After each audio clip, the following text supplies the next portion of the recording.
But we begin in the ring. Brooklyn's boxing history dates back farther than the bridge that connects it to Manhattan. The first heavyweight champion, John L. Sullivan, fought in the borough in 1882, and ever since, Brooklyn has produced many champions. But perhaps none has a story similar to Daniel Jacobs. As Dan Serafin shows, through ups and downs, Jacobs truly is Brooklyn's good guy. Today, Daniel Jacobs seems to have it all. A world champion in the ring, he trains for his next bout this August here in the borough he calls home. Outside of the ring, he works just as hard to make sure everyone he meets has a smile on their face almost as big as the one Jacobs always seems to have on his. This is something that I've always wanted, not just to be a champion, a boxing world champion, but to be a people's champion. To feel how each day is a victory for Jacobs now, you need to know just how close to defeat he was a little more than 4 years ago. He came to the hospital. He was partially paralyzed. He had a tumor essentially arising from the bone that was severely compressing the spinal cord. Jacobs' passion for boxing started here at the Howard Houses in Brownsville. A chance to get back at the neighborhood bully. Jacobs, then 14 years old, decided it'd be a better idea to stand up to him inside a boxing ring than in the school cafeteria. The rest is history. Beat up the kid.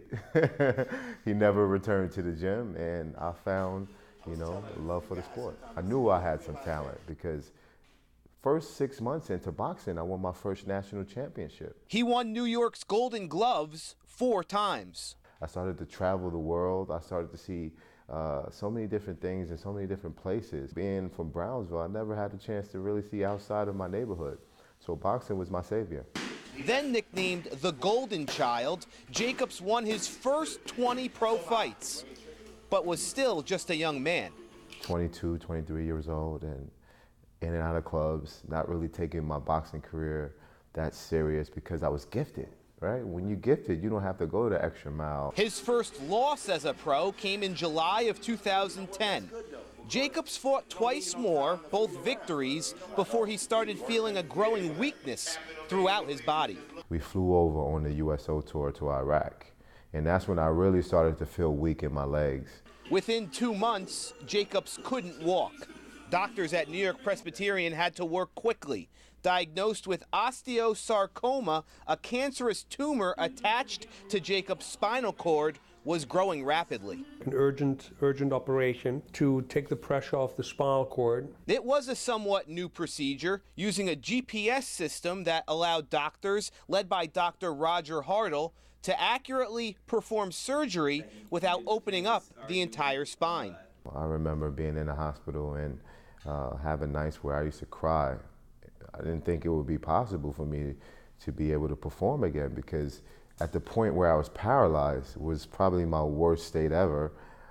I couldn't see it because physically I couldn't even move my legs. I watched a lot of movies and I always see these cases where the doctors always say, you can't do this and you can't do that, and they always prove the doctor wrong. So I started to look at it in that way, in that manner. Days after the surgery, Jacobs was walking. Physical therapy started 6 weeks later. 3 months after surgery, Jacobs was cleared for athletic activities. Once I told myself I was going to be able to do it, that's when I went full throttle. 18 months after surgery, Jacobs fought again in Brooklyn's Barclays Center. A first-round knockout win, the comeback has been the stuff of Hollywood movies. 7 fights, 7 knockout victories. In August of 2014, Jacobs won the WBA middleweight championship. Me just being able to get back into the ring was something that I wanted to do, which was far-fetched at one point.